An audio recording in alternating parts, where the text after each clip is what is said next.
Hi, this is Adam from Small Town Machine Shop, and tonight's little project is I'm going to turn this Craftsman cart into a mobile lathe tooling station.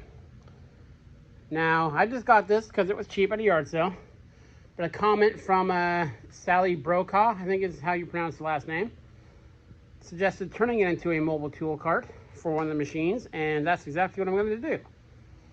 So I read all your guys' comments, and I, consider everything you guys say. I appreciate you guys watching the videos and making comments, so that's what spurred this. And that's a super good idea. So the thing I'm gonna do is put all the quick change tool post stuff in the top, because I transfer that amongst all the machines. And then this top drawer, because it's really skinny, I'm going to put on my carbide and high-speed steel tooling. The next drawer, probably my bigger tool holders and random tool holders. I might put a set of 1 to 3 inch mics, maybe that Starrett set in the box, because most of the stuff you turn on a lathe is, within that scope. And, have some dedicated tools to this. So yeah, I think this will come in handy. I put a couple of my mag bases in there. So yeah, let me get the top loaded up, and we'll see how we're looking. I'll bring you back. Okay, so I think I rounded up on my tool holders.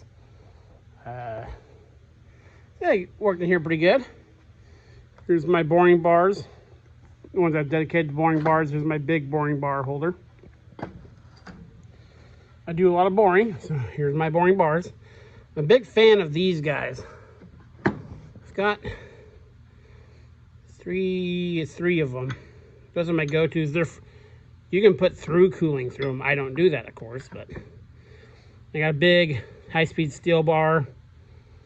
Actually, in here are 3 of the tools, well, 2 of them at least, of the ones I made long ago.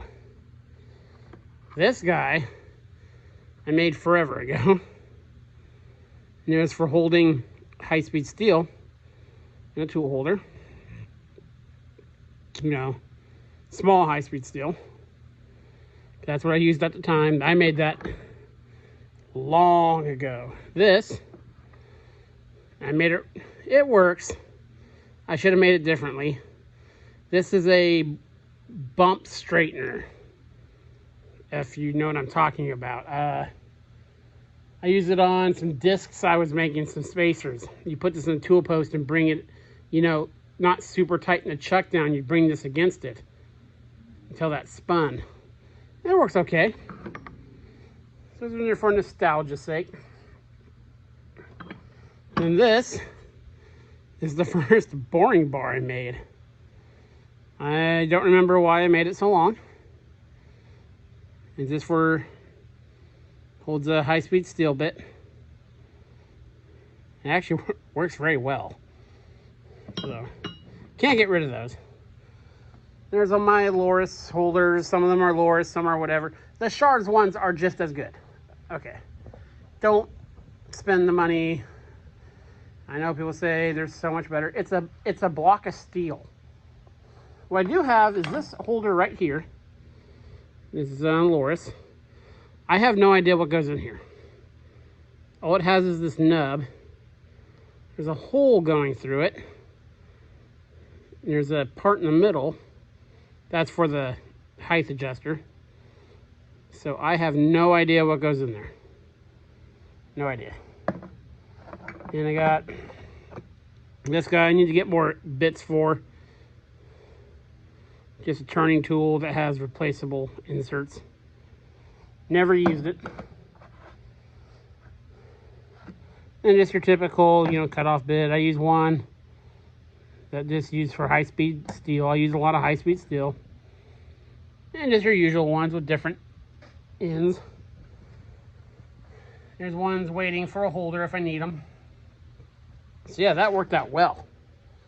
So now, I think this next drawer is going to be high-speed steel and carbide. So I'll get that done and I'll bring you back. Okay, we're back. Oh, and tucked into the back of one of the drawers was this. You guys know what this is? Slim Jim. Well, that would come in handy, I'm sure. Okay, so here's the first drawer. So my Carbide, my Cutoff Blades, and a bunch of my high-speed steel. These are ones that still have coating on them. I'll make a video soon, I promise. I make my own tool dip. So I know people have been asking for that, and I apologize. I'll get that done. So yeah, these are brazed on carbide. I like brazed on carbide tools. And just your normal amount of, high-speed steel. Again, I use a lot of high-speed steel.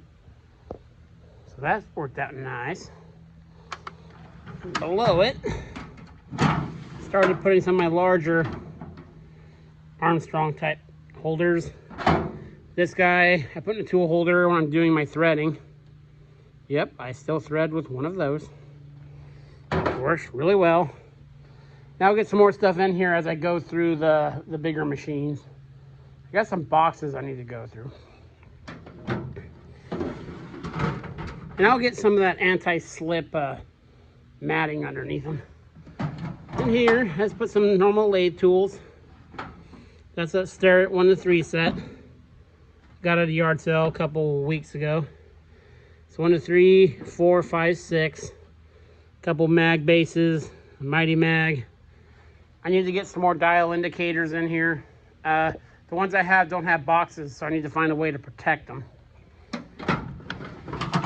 And the bottom two are still empty. I got some of the older Armstrong type boring bar holders and some old lantern type tool posts. That's probably what will go down there. But yeah, this has worked out super great. I love this. So now I can just, everything's in there, everything's organized. Sticker off there. And just, yeah, that is going to be a very nice upgrade. Remember, that idea came from you guys. So yeah, thank you. Thank you very much. So yeah, well that's it for the shop work tonight. I got a motor to work on, so I'm gonna go do that. This is Adam from Small Town Machine Shop. Please comment, like, and subscribe, and thanks for watching.